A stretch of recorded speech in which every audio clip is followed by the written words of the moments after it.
આપણે ફૂગના એક એક વિભાગ વિશે જોઈએ. ફૂગના 4 વિભાગ કોના આધારે પડ્યા? કવક ઝાડની રચના, બીજાણુ નિર્માણનો પ્રકાર અને ફળકાયના નિર્માણના આધારે. પહેલો વિભાગ છે એનો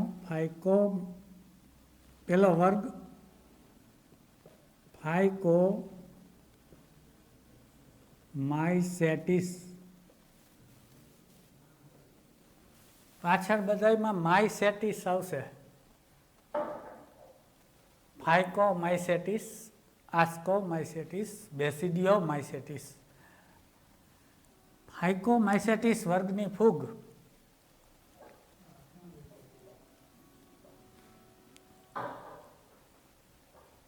માં કોઈ પણ વિભાગ કે વર્ગ હોય, કોઈ પણ વર્ગ ફૂગના, એમાં તમારે 4 પોઈન્ટ યાદ રાખવાના. એક, એનું નિવાસ સ્થાન કઈ જગ્યાએ જોવા મળે. ત્યાર પછી એની કવક ઝાડ કેવી છે એ યાદ રાખવાનું. અલિંગી પ્રજનન કયા બીજાણુ દ્વારા થાય છે અને લિંગી પ્રજનન કયા બીજાણુ દ્વારા થાય છે, અને લિંગી પ્રજનન કેવી રીતે થાય છે, અને ઉદાહરણ. આટલું યાદ રાખવાનું, 4 પોઈન્ટ જ. પેલા નિવાસ જોઈએ. કયા 4 પોઈન્ટ આવશે? નિવાસ ક્યાં જોવા મળે, તો જલજ વસવાટોની અંદર અથવા તો જલજ નિવાસ થવું.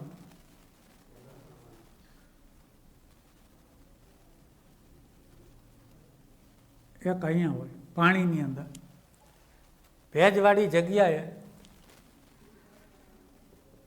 ભીની ને ભેજવાળી જગ્યા હોય અહીંયા જોવા મળે.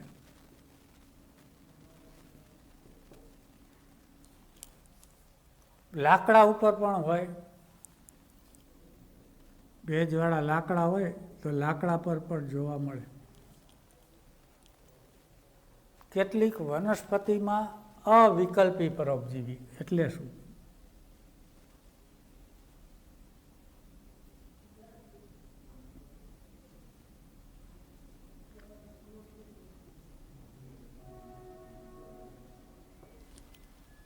વનસ્પતિ પર અવિકલ્પી એટલે કે ફરજિયાત પરોપજીવી કેટલીક હોય છે, એને અવિકલ્પી અથવા ઓબ્લિગેટ પરોપજીવી કહેવાય. ઓબ્લિગેટ, એનો કોઈ વિકલ્પ જ નથી, ફરજિયાત પરોપજીવી વનસ્પતિ ઉપર કેટલીક. વનસ્પતિ ન હોય તો આ ફૂગે ન હોય, એને અવિકલ્પી પરોપજીવી કહેવાય, ફરજિયાત પરોપજીવી અથવા ઓબ્લિગેટ પરોપજીવી. નિવાસ સ્થાન પછી લખવાનું છે તમારે એની કવક ઝાડ કેવી હોય એના વિશે. ફાઇકોમાઇસેટિસમાં કવક ઝાડ પડદા વિહીન હોય છે. પડદા નથી હોતા, આડા પડદા નથી હોતા, અથવા દિવાલ નથી હોતી. કવક સૂત્રમાં આડા પડદા નહીં, આ પડદા નહીં એટલે આખી પડદા વિહીન કહેવાય એને. કવક ઝાડ પડદા વિહીન હોય એ બહુકોષ કેન્દ્રી હોય, અને બહુકોષ કેન્દ્રી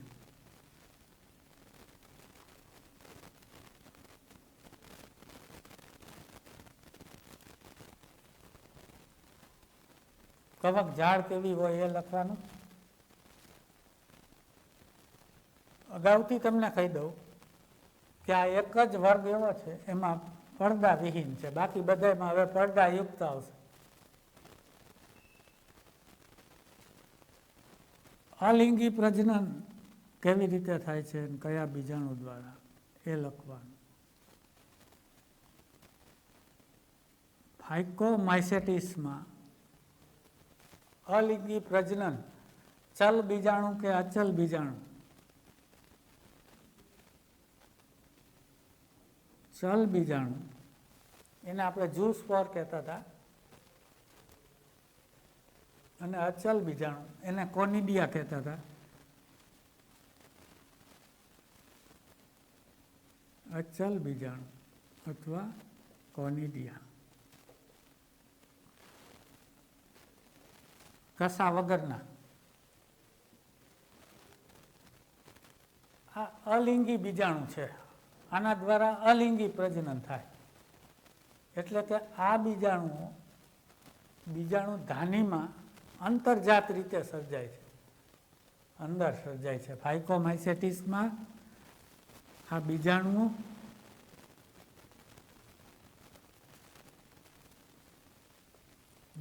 ધાનીમાં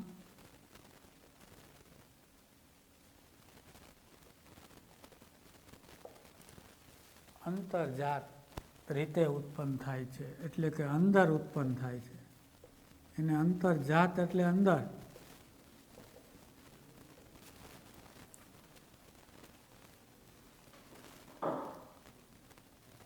આકૃતિ દ્વારા સમજ્યા કે ન્યુક્ટર આમાં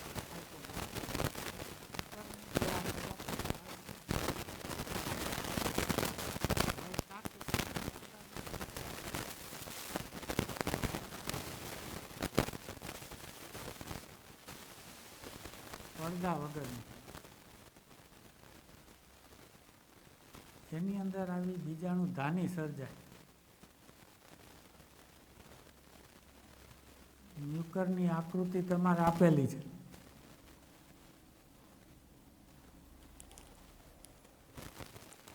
આ બીજાણુ ધાની છે. આની અંદર બીજાણુ ધાનીમાં અંતર્જાત રીતે બીજાણુ સર્જાય છે, એટલે અંદર સર્જાય છે બીજાણુ.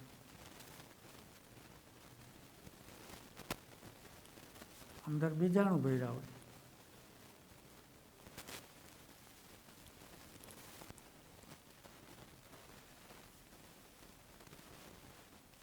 પછી આ બીજાણુ ધાની ફાટે એટલે બીજાણુ હવામાં મુક્ત થાય. આ બીજાણુમાંથી પછી નવી કવક જાળ બને.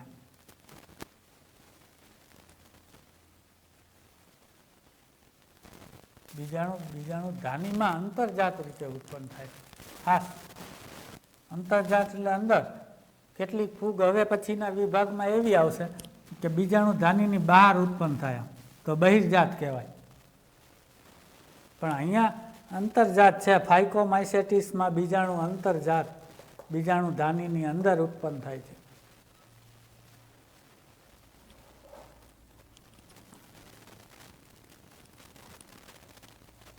હવે લિંગી પ્રજનન કઈ રીતે થાય એ લખવાનું.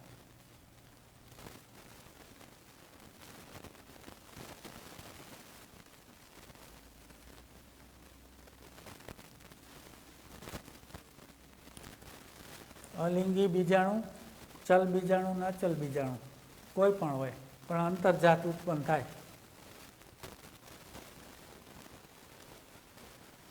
લિંગી પ્રજનનમાં બે જન્યુનું જોડાણ થવાનું છે. એટલે બે જન્યુના જોડાણથી પહેલા યુગ્મ બીજાણુ ઉત્પન્ન થાય છે. બે જન્યુ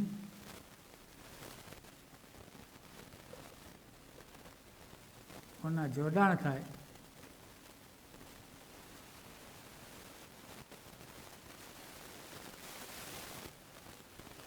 યુગ્મ બીજાણુ. આ નવા એવા પાછા યુગ્મ બીજાણુ એટલે જાયગોટ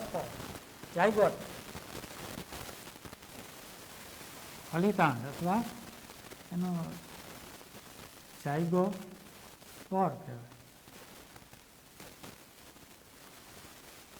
બે જન્યુ જોડાય એટલે યુગ્મ બીજાણુ. આ લિંગી બીજાણુનું નામ છે. ફાઇકોમાઇસેટિસના લિંગી બીજાણુનું નામ યુગ્મ બીજાણુ, જાયગોસ્પોર. કેવી રીતે બન્યા? બે જન્યુના જોડાણ દ્વારા બન્યા. પછી શું થાય? આ જાયગોસ્પોરનું અર્ધીકરણ થાય. અર્ધીકરણ થઈ અને એકકીય બીજાણુ સર્જાય. જાયગોસ્પોર દ્વિકીય છે. આનું અર્ધીકરણ થઈ એકકીય બીજાણુ સર્જાય.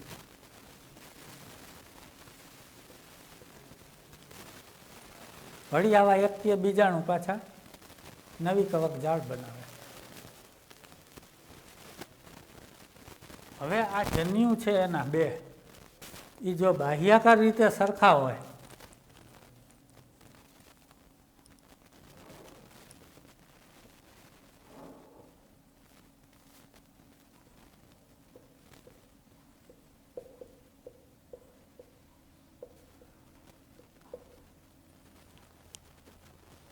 તો એને સમજન્યુક કહેવાય.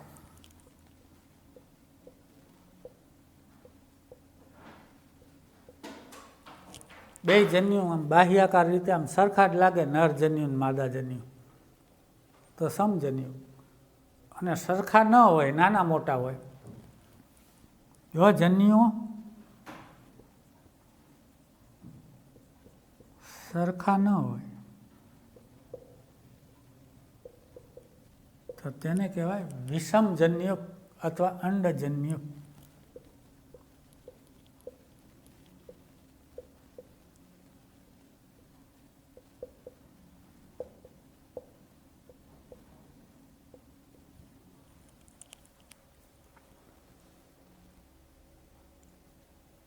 ઉદાહરણ આપીએ આપણે કે આમાં 4 પોઈન્ટ ક્યાં લખ્યા તમે? એનું નિવાસસ્થાન, કવક ઝાડ કેવી હોય, અલિંગી પ્રજનન કયા બીજાણુ દ્વારા થાય ને અલિંગી પ્રજનન યાદ રાખજો. ફાઇકોમાઇસેટિસમાં બીજાણુ ધાનીની અંદર સર્જાય અંતર્જાત રીતે. લિંગી પ્રજનનમાં બે જન્યુ જોડાણ થાય, યુગ્મ બીજાણુ સર્જાય, પછી એનું અર્ધીકરણ થાય ને બીજાણુ સર્જાય. બીજાણુ દ્વારા નવી કવક ઝાડ બને.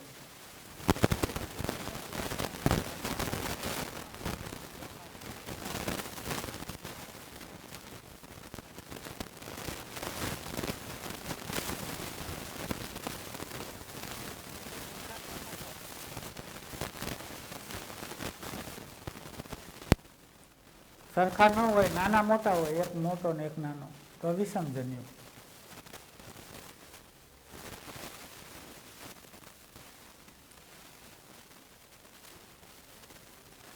આ આકૃતિ આવશે આમાં. ફાઇકોમાઇસેટિસના ઉદાહરણ આપણે જોશું ને, છેલ્લે ઉદાહરણ લખવાના. ફાઇકોમાઇસેટિસમાં કઈ કઈ ફૂગ આવે? આ વર્ગની ફૂગ મ્યુકર, આ રોટલી ઉપર, બ્રેડ ઉપર જોવા મળે તમને. એક રાઇઝોપસ, આ પણ બ્રેડ ઉપર જોવા મળે.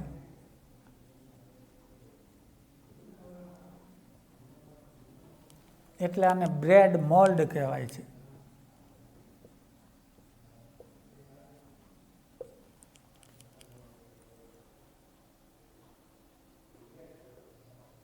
એક છે આલ્બુગો અથવા આલ્બ્યુગો. આલ્બ્યુગો નામની ફૂગ છે એ રાઈ ઉપર પરોપજીવી છે. રાઈમાં તમે જોયું તો કે એના પાંદડા ઉપર સફેદ ટપકા બનાવી દે આ ફૂગ. રાઈ ઉપર સફેદ ટપકા અથવા તો રાઈ ઉપર પરોપજીવી. પૂછાય કે રાઈ ઉપર પરોપજીવી ફૂગ કઈ, તો આલ્બુગો અથવા આલ્બ્યુગો. આ ત્રણેય ફાઇકોમાઇસેટિસમાં આવે. ત્રણેયની અંદર કવક ઝાડ કેવી હોય? પડદા વિહીન હોય અને બહુકોષ કેન્દ્રી હોય. ત્રણેયના બીજાણુ આવા હોય, કેટલાકમાં ચલ બીજાણુ, કેટલાકમાં અચલ.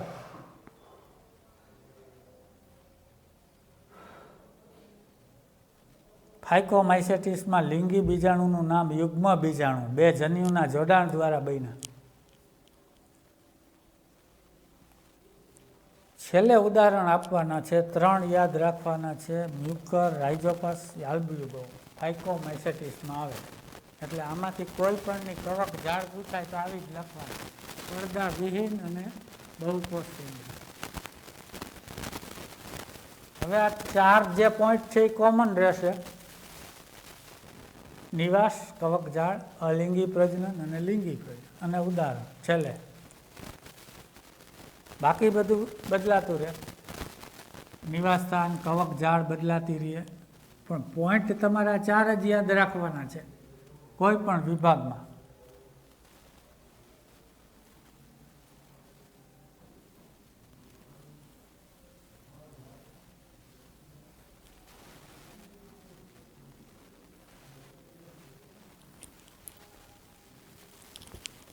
બીજો ફૂગનો એક વર્ગ છે આસ્કોમાઇસેટિસ. ફૂગની અંદર નીટમાં વધુ પૂછાય છે ને ફૂગનો સૃષ્ટિ ફૂગ છે ને એ જ વાંચવામાં અઘરું લાગશે. બાકી તો આ પાઠમાં બહુ એવા અઘરા ફૂગ વિશે જ છે. આસ્કોમાઇસેટિસ.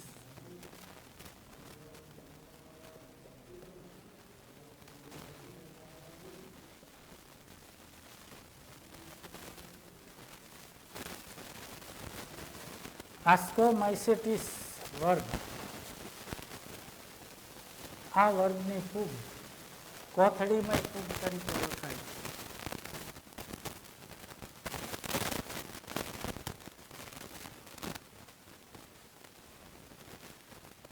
આ નામે ઓળખાય. આમાં એક કોથળી સર્જાય જેની અંદર બીજાણુ સર્જાય.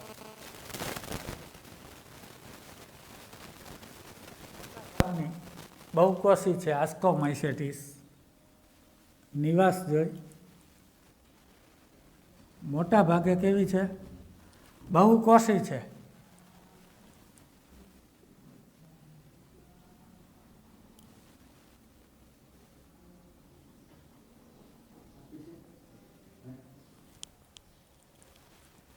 મોટા ભાગે બહુકોષી.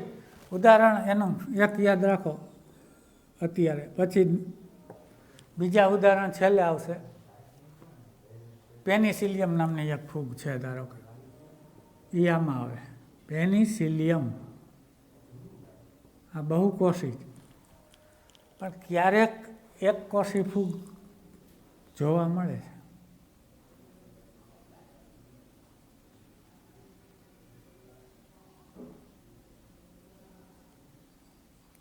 એક કોષીમાં તમને ખબર છે ઈસ્ટ આમાં આવશે.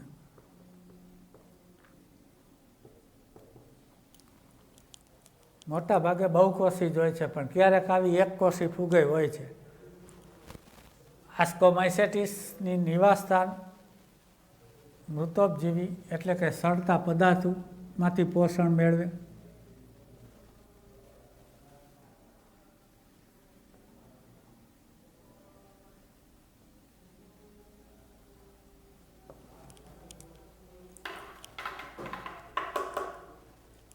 મૃતોપજીવી છે તો કેટલીક પરોપજીવી છે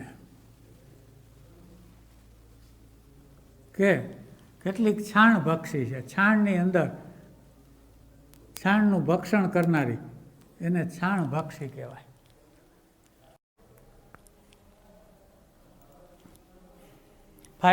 આસ્કોમાઇસેટિસમાં મૃતોપજીવી હોય, પરોપજીવી હોય ને છાણ ઉપર ભક્ષણ કરનારી પણ હોય છે, છાણમાં રહેતી હોય.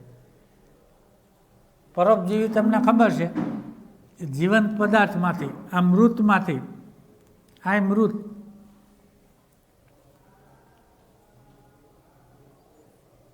કવક ઝાડ કેવી હોય એના વિશે.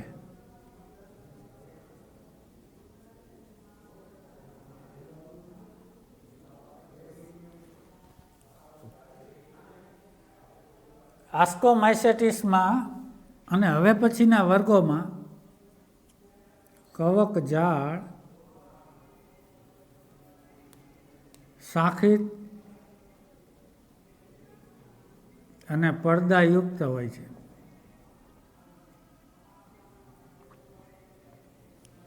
એટલે તમને ખબર છે કવક ઝાડમાં આમ શાખા પડે અને અંદર પડદા હોય, આવી રીતે હોય છે. અને શાખિત અને પડદાયુક્ત કહેવાય કવક ઝાડ. અલિંગી પ્રજનન જોઈ કઈ રીતે થાય.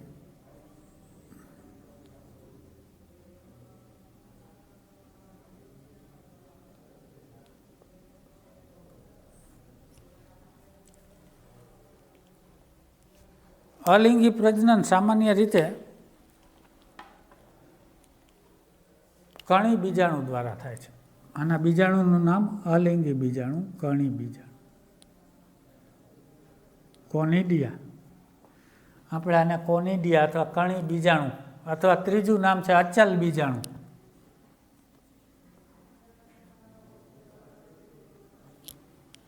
કસા વગરના. કણી બીજાણુ દ્વારા અલિંગી પ્રજનન થાય છે. એટલે કણી બીજાણુ તરીકે ઓળખાતા અલિંગી બીજાણુ, આ અલિંગી બીજાણુ છે એના દ્વારા જે બીજાણુ ધાની ધર ઉપર બહિર્જાત રીતે સર્જાય છે, જે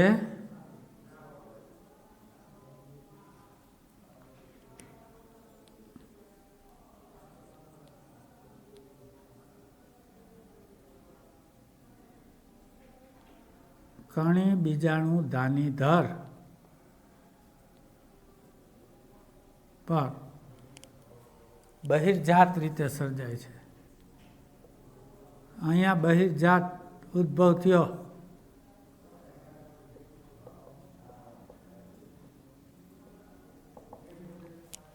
જોઈ આપણે. પછી આ બીજાણુ અંકુરણ પામે એટલે નવી કવક જાળ બનાવે.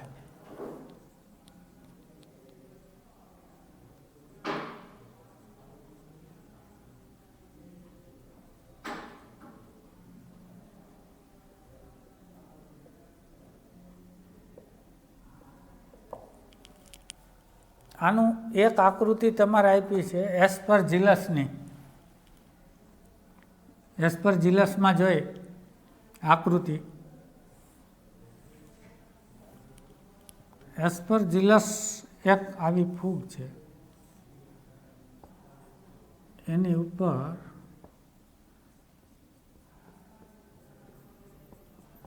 અહીંયા આ કણી બીજાણુ ધાની ધર કહેવાય.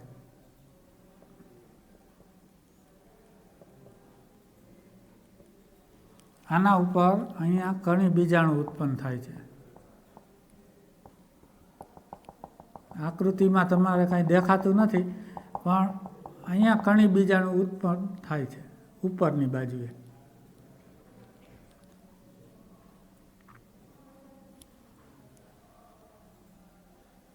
અહીંયા એની કવક જાળ હોય છે.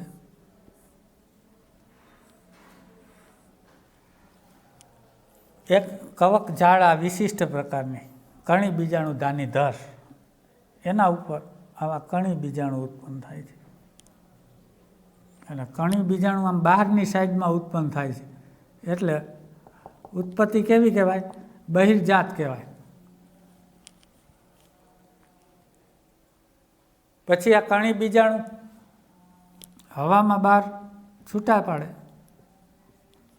અને એમાંથી નવી કવક જાળ બનાવે.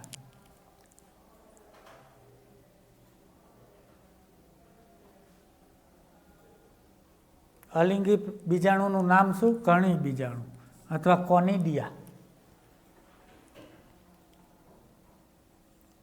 લિંગી પ્રજનન વિશે જોઈએ.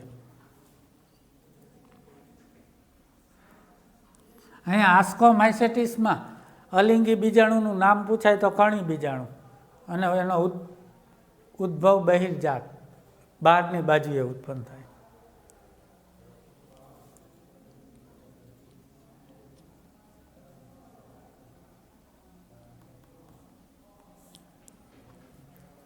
ખાસ લિંગી પ્રજનન જોવાનું છે. હવે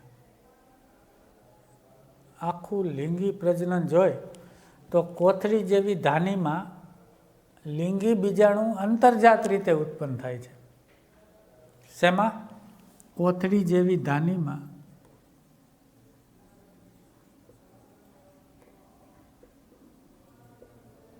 લિંગી બીજાણુ અંતર્જાત રીતે ઉત્પન્ન થાય છે.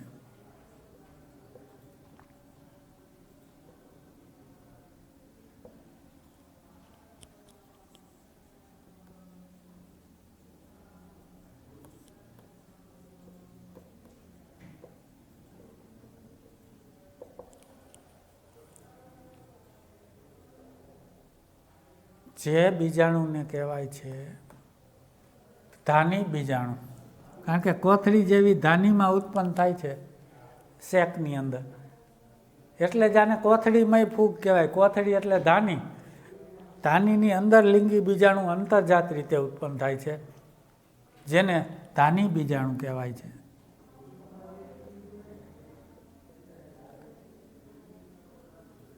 અને આગળ આપણે શું બીજા નામે ઓળખાતા? આસ્કોસ્પોર.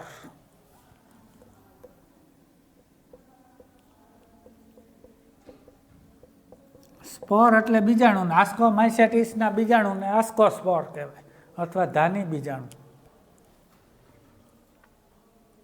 ધાની બીજાણુનો ઉદ્ભવ અંતર્જાત છે.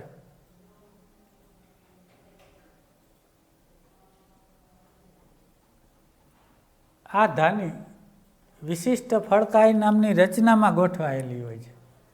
હમણાં આપણે આકૃતિ દ્વારા સમજીએ. ધાની વિશિષ્ટ પ્રકારના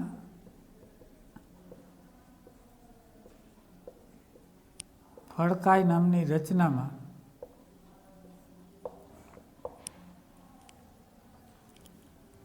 ગોઠવાયેલી હોય છે.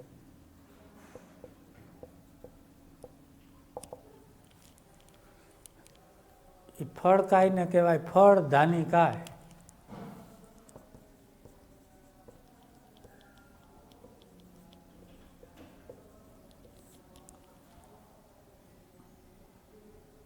એને કહેવાય આસ્કોકાર્પ.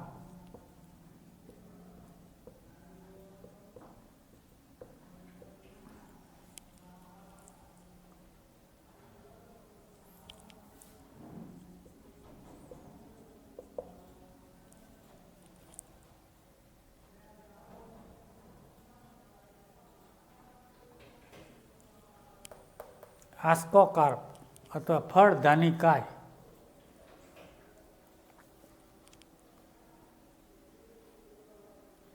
હવે આપણે એને લિંગી પ્રજનનમાં લિંગી બીજાણુ કઈ રીતે ઉત્પન્ન, આ અલિંગી બીજાણુ તો આ રીતે બહારની બાજુએ ઉત્પન્ન થાય છે, એનું નામ છે કણી બીજાણુ.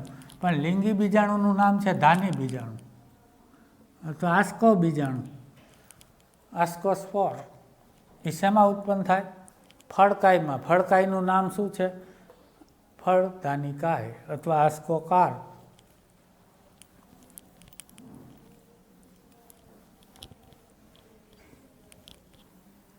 લિંગી પ્રજનન આ રીતે આસ્કોમાઇસેટિસમાં થતું હોય છે. આસ્કોમાઇસેટિસમાં બે કવક સૂત્રો નજીક નજીક આવે, પછી જોડાઈ જાય, પેલા જીવરસ સંયુગ્મન થાય, દ્વિતીય કોષ કેન્દ્ર પછી સર્જાય. પણ દ્વિકોષ કેન્દ્રીય સ્થિતિ સર્જાય, કારણ કે જીવરસ સંયુગ્મન પછી તરત જ કોષ કેન્દ્ર સંયુગ્મન નથી થતું આસ્કોમાઇસેટિસ અને બેસિડિયોમાઇસેટિસમાં. એટલે શું થાય? દ્વિકોષ કેન્દ્રીય સ્થિતિ સર્જાય.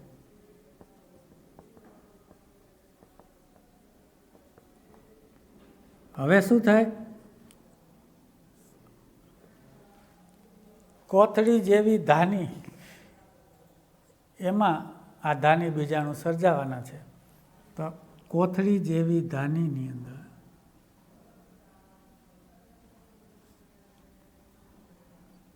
કોષ કેન્દ્ર સંયુગ્મન થાય, એટલે અંદર જાયગોટ બને, દ્વિતીય કોષ કેન્દ્ર, પછી આનું અર્ધીકરણ થાય, એટલે આની અંદર ધાની બીજાણુ સર્જાય. ધાની બીજાણુને કહેવાય આસ્કોસ્પોર.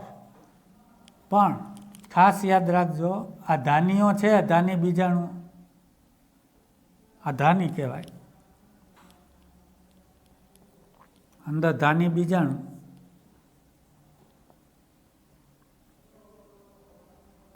આ ધાની એટલે કોથળી, કોથળીમાં અંદર અંતર્જાત રીતે સર્જાણા બીજાણુ, પણ એના ઉપર પાછું ફળકાય નામની રચના હોય. ધાની વિશિષ્ટ પ્રકારના ફળકાયમાં ગોઠવાયેલી હોય. તો આના ઉપર ફળકાય કવક સૂત્રથી જ બને. કવક સૂત્ર આની આસપાસ વીંટળાઈ જાય અને ફળકાય બનાવે. એને ફળ ધાની કાય કહેવાય અથવા આસ્કોકાર્પ.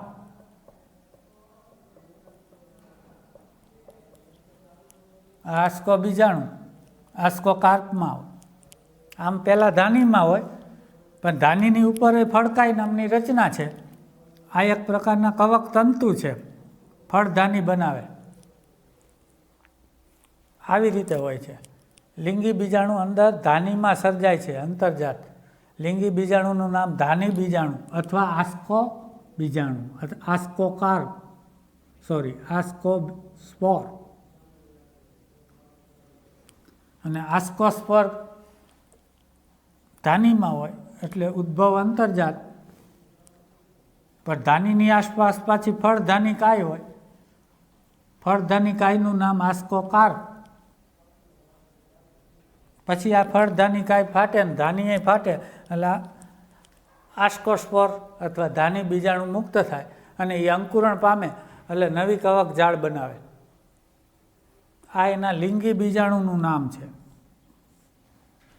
ખાસ યાદ રાખજો, લિંગી બીજાણુ ધાનીમાં હોય પણ એ ધાનીની આસપાસ ફળકાય હોય, એ ફળકાઈને ફળધાની કાય કહેવાય.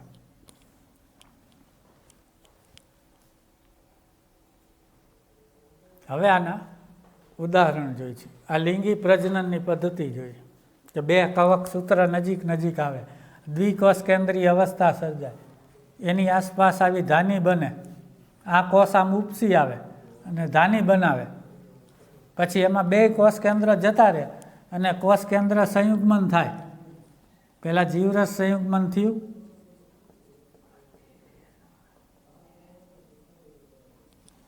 પછી કોષ કેન્દ્ર સંયુગ્મન અંદર થાય, અર્ધીકરણ અંદર થાય, 4 આસ્કો બીજાણુ ઉત્પન્ન થાય. એની આસપાસ ફળધાની કાય સર્જાય. આ રીતે લિંગી પ્રજનન થતું હોય છે. હવે ઉદાહરણ જોઈ.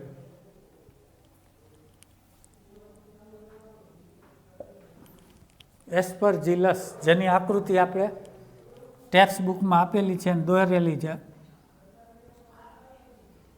એસ્પરજીલસ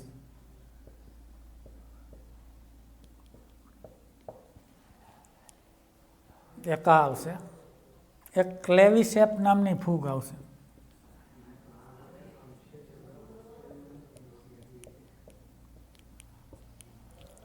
એક આવશે ન્યુરોસ્પોરા નામની ફૂગ.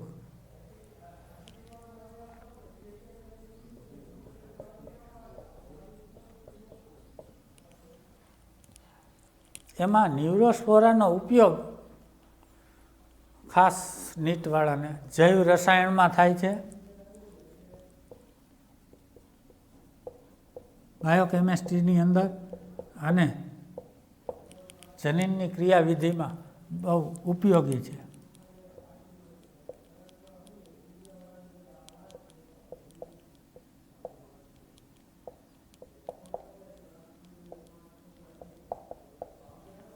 આમાંથી કઈ ફૂગ જનીનની ક્રિયાવિધિમાં ઉપયોગી છે? આના ઉપર જુદા જુદા પ્રયોગ થાય છે. ન્યુરોસ્પોરા, આ ઉપરાંત મોરેલ્સ અને બફલ્સ,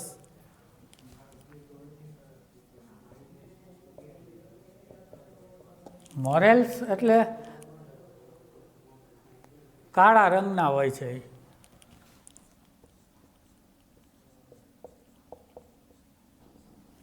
અને બફલ્સ પીળા રંગના હોય છે.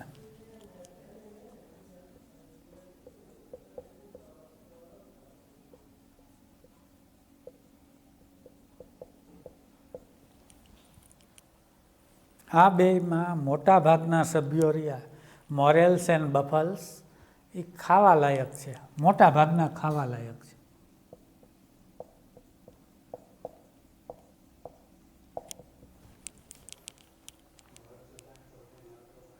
પીળા રંગના જે સભ્યો છે એને બફલ્સ કહેવાય, કાળા રંગના છે એ બધા મોરેલ્સ કહેવાય.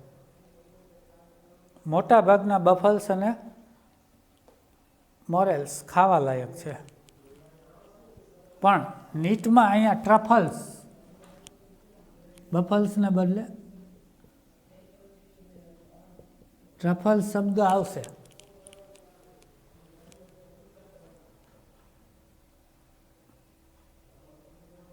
મોસ્ટ આઈએમપી આના લિંગી બીજાણુનું નામ અલિંગી બીજાણુનું નામ કણી બીજાણુ. ઉદ્ભવ આનો બહિર્જાત, તો આનો અંતર્જાત.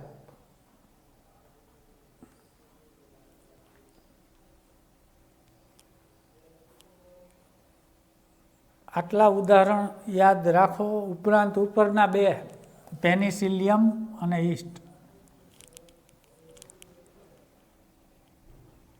આસ્કોમાઇસેટિસ ને કોથળીમય ફૂગ કહેવાય.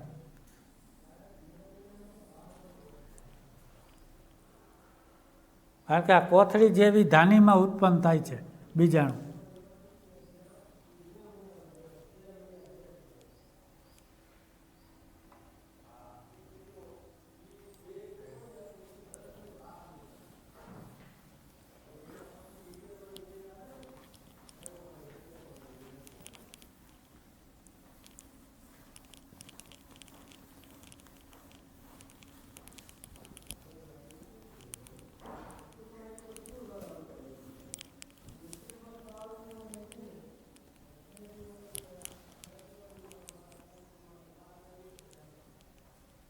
આની અંદર ખાસ તમારે બીજાણુનું નામ યાદ રાખવાનું છે, પછી ઉદ્ભવ યાદ રાખવાનો, અંતર્જાત કે બહિર્જાત.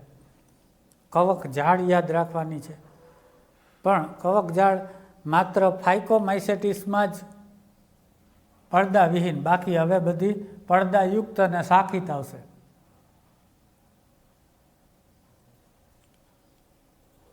એટલે લિંગી પ્રજનન ટૂંકમાં બધી જ ફૂગમાં લિંગી પ્રજનન આપણે જોયું. એને શોર્ટમાં યાદ રાખવું હોય તો બે કવક તંતુ ભેગા થાય.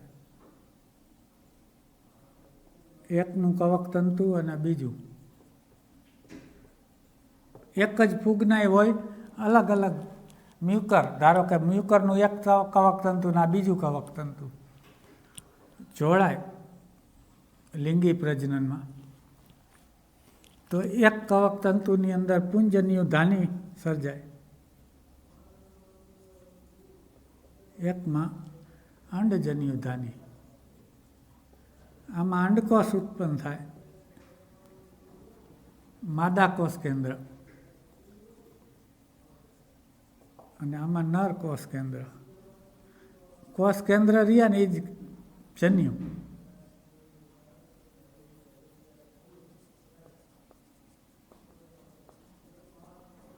પછી આ બંને કોષ કેન્દ્રનું શું થાય?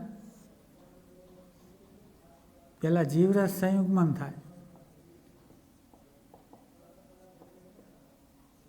અને પછી કોષ કેન્દ્ર સંયુગ્મન થાય.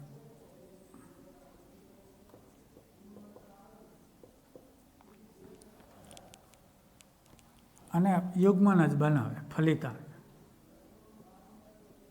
જે દ્વિકીય હોય એને આપણે કહેતા હતા દ્વિકીય કોષ.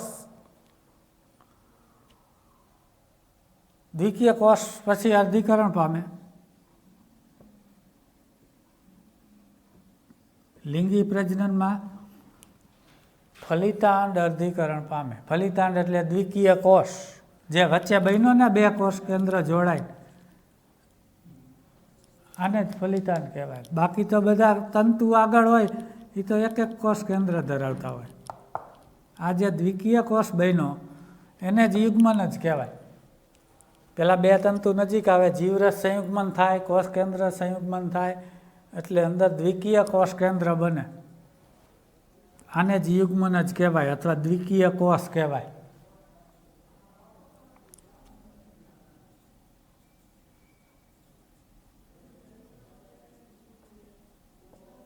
આ જ યુગ્મન જ. એમાં પછી અર્ધીકરણ થાય આના કોષ કેન્દ્રનું, એટલે અંદર 4 બીજાણુ સર્જાય. બીજાણુ કેવા હોય? એકકીય હોય, કારણ કે અર્ધીકરણ થયું એટલે. પછી બીજાણુનું અંકુરણ થાય. પછી બીજાણુના નામ હોય, એ આસ્કોમાઇસેટિસમાં ધાની બીજાણુ, ફાઇકોમાઇસેટિસમાં યુગ્મ બીજાણુ એનું નામ હતું. બેસિડિયોમાઇસેટિસ આવશે, એમાં બેસિડિયો બીજાણુ આવશે, અથવા પ્રકણી બીજાણુ એને કહેવાય. અલગ અલગ ફૂગમાં બીજાણુના નામ, લિંગી બીજાણુના નામ જુદા જુદા હોય, પણ એ બધા અંકુરણ પામે. એટલે નવી કવક જાળ બનાવે.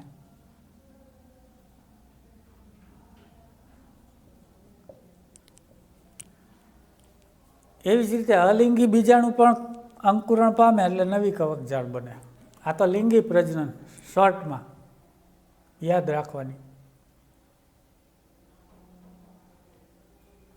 અહીંયા પૂછાય એવો પ્રશ્ન આ થાય કે લીલ અને ફૂગમાં યુગ્મનજ માં કઈ ક્રિયા થાય? તો અર્ધીકરણ થાય. ઉચ્ચ કક્ષાના સજીવોમાં યુગ્મનજમાં સમવિભાજન થાય અને ભ્રૂણ બને, બીજાણુ ન બને. પછી ભ્રૂણનો વિકાસ થાય એટલે સજીવ બને ઉચ્ચ કક્ષામાં, અહીંયા બીજાણુ બનશે.